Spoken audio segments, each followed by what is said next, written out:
यहाँ पर last video में एक क्वेश्चन रह गया था कि what happens to the speaker at the doorstep. ये फ्रॉम होमकमिंग से लिया गया है, जहाँ पर एक्सपेक्टेशन से गिरने की बात की गई है कि जब अपने घर को वो वापस आता है, अपनी कंट्री में वापस आता है ऑथर, और देखता है तामिल लैंग्वेज चेंज में बंधी हुई है, इंग्लिश की चेंज में बंधी हुई है, इंग्लिश लैंग्वेज की चेंज में बंधी हुई है, लोग हैं वो भी इंग्लिश चेंज में बंधे हुए हैं, तो वो लड़खड़ा कर गिर जाता है। तो वो जब अपनी जो जहाँ पर भी अपनी टाउन का, अपनी सिटी का वो सारा सीन देखता है, सारे लोगों को देखता है, उनकी जिस तरह से कम्युनिकेशन है, उनका जिस तरह से स्पीकिंग स्टाइल है, या फिर अपने आसपास में लोग किस तरह से बिहेव कर रहे हैं, वो सब कुछ देखता है, तो वो अपनी एक्सपेक्टेशन से गिर जाता है।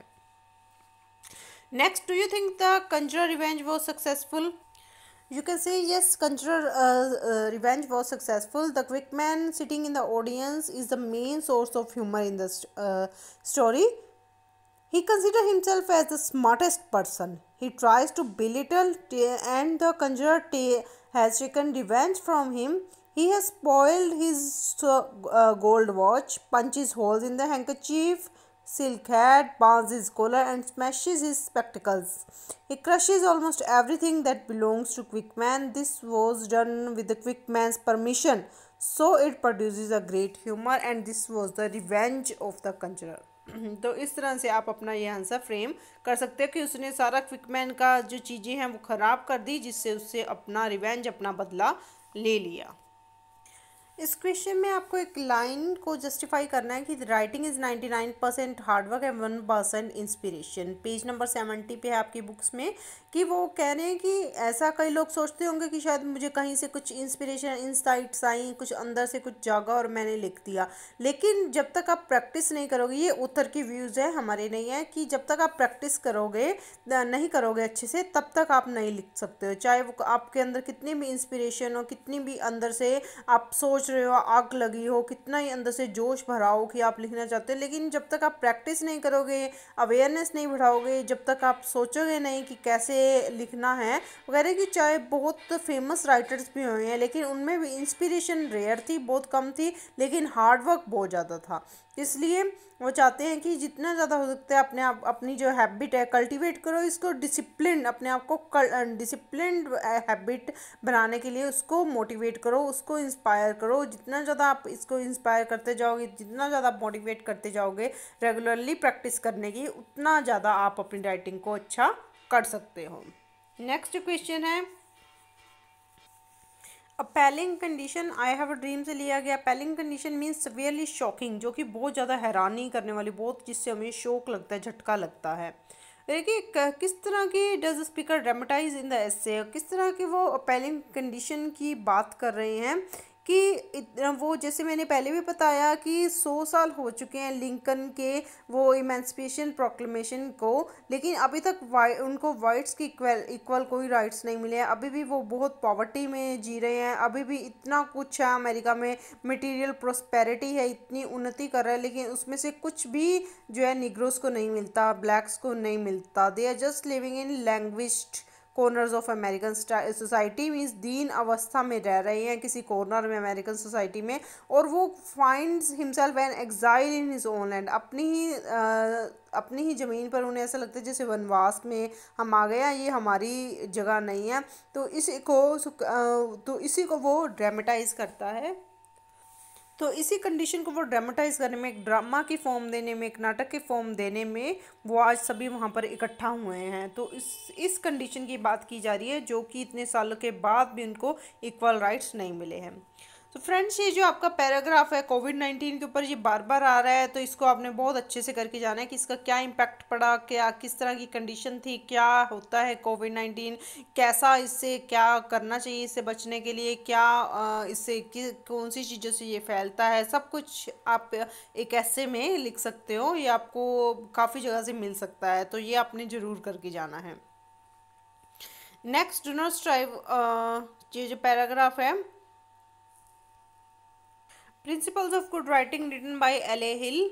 तो ये जो आपका फर्स्ट क्वेश्चन है, इसी में से आ जाता है चैप्टर और author name. Next, what should be avoided while writing, क्या चीज़ है जिसको छोड़ना चाहिए जब हम लिख रहे हैं, हमें क्या छोड़ना चाहिए इस क्वेश्चन में, इस पैराग्राफ में है। सेल्फ कॉन्शियसनेस मीन्स अपने थॉट्स, सेल्फ थॉट्स, अपने आप को भुलाकर राइटर जो रीडर है वो क्या सोचते हैं, उनका क्या एक्सपेक्टेशंस है, उनकी क्या नीड्स है, उसके अकॉर्डिंग हमें लिखना चाहिए। तो सेल्फ कॉन्शियसनेस को अवॉइड करना चाहिए। What should be, how does the reader feel if the writer copies style? They will feel you are not sincere, you are not honest. तो ये उनके लिए ऑब्वियस बन जाएगा कि हाँ वो बड़ी जल्दी कॉपी कर लेंगे। जैसे आज के टाइम में मूवीज़ में भी हो रहा है कि बहुत कॉपी चल रही है, तो वो जो ऑडियंस है उनको निगलेक्ट कर रही है, उनको पूरी तरह से डिनाई कर रही है ऐसी मूवीज़ को जो बिल्कुल कॉपी बन के आ रही हैं। तो ऐसी बुक्स के साथ रिटर्न फॉर्म में होता है, जब आप बिल्कुल ही आप उसकी कॉपी कर लोगे तो रीडर्स जो है वो फटाफट से पहचान जाएंगे कि ये तो उस स्टाइल की, उस तरह की कॉपी की गई है, तो वो निगलेक्ट कर देंगे, इसको टोटली डिनाई कर देंगे। नेक्स्ट क्वेश्चन है, how will a writer be able to describe things vividly yet without artificiality? Last line में इसका आंसर है, if you train yourself to see and hear things keenly and responsively as an artist or a musician does, you will be able to describe them vividly yet without artificiality. अगर आप अपने आसपास में देखोगे कि क्या है special है, क्या है डिफरेंट है जो मैं कर सकता हूँ, जो बाकी लोग नहीं कर रहे हैं और मैं कर सकता हूँ, जैसे कि एक आर्टिस्ट देखता है, जैसे कि एक म्यूजिशियन देखता है, तो आप बिना किसी आर्टिफिशियलिटी की, बिना किसी बनावट के अपनी राइटिंग्स को लिख सकते हो। नेक्स्ट एंटोनियम्स, इसके ऑपोजिट बताने हैं। ऑब्वियस मतलब कि जो स्पष्ट है, जो कि बिल्कुल क्लियर है, और इसका ऑपोजिट है परहैप्स डाउटफुल, जिसमें जो कि क्लियर नहीं है, जो कि साफ नहीं है। आर्टिफिशियलिटी मीन्स बनावट, और ऑनेस्टी मीन्स बिल्कुल सच्चाई, ब्लंटनेस जो कि बिल्कुल क्लियर हो, सामने हो, स्पष्ट हो। ये इनके एंटोनियम्स बन सकते हैं। Next, change the voice. The glass contains milk. Milk is contained by the glass. Be polite to everyone. You are requested. You are ordered. कुछ भी हो सकता है. You are commanded to. You are requested वैसे सही रहेगा. You are requested to be polite to everyone. India won the match. The match was won by the India. Dash are beautiful flowers. Determinants करने हैं. These are beautiful flowers. They are beautiful flowers. कुछ भी हो सकता है. Those are beautiful flowers. We should obey our teachers. All teachers कुछ भी हो सकता है. Next, I should work for, I must work for, I can work for कुछ भी हो सकता है. How does she oppose you? How can he oppose you? How will he oppose you? कुछ भी हो सकता है. Next, antonyms. Liberty means आज़ादी. Subjugation means दमन करना. तो आप अपने अकॉर्डिंग लिख सकते हो कुछ भी इसके जो एंटोनियम आपको सही लगते हैं. फ्रेश नया, स्टेल ओल्ड पुराना बासी. डिपार्चर मतलब जाना, अराइवल मतलब आना. ट्रांसलेशन, बाग में मोर नाच रहे थे. The peacocks were dancing in the garden. हमारी टीम मैच जीत चुकी है. Our team has won the match. माली ने पौधों को पानी नहीं दिया. The gardener has not watered the plants. लड़कों ने गीत नहीं गाया. The boys haven't sang a song. Shimla में वर्षा हो रही है. It's raining in Shimla.